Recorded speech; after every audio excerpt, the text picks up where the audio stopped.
کړی وه خو موږ ونه پوهېدلو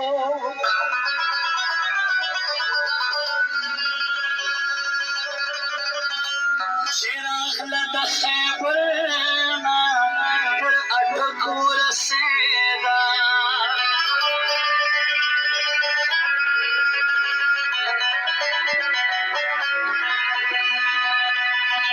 ونصیب شاته قلم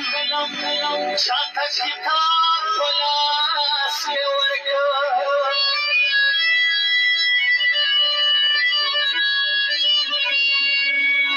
و پښتون بچي مې برخه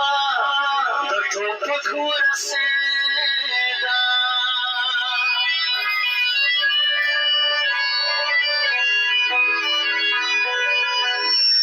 و د ازادۍ په لښکر سر و ګران غازي عبدالله خان و ګران غازي عبدالله خان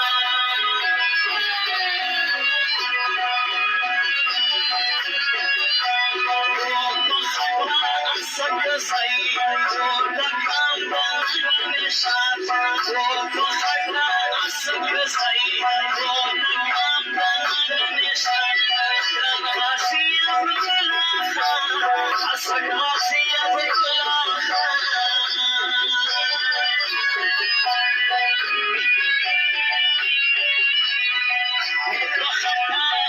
سګزای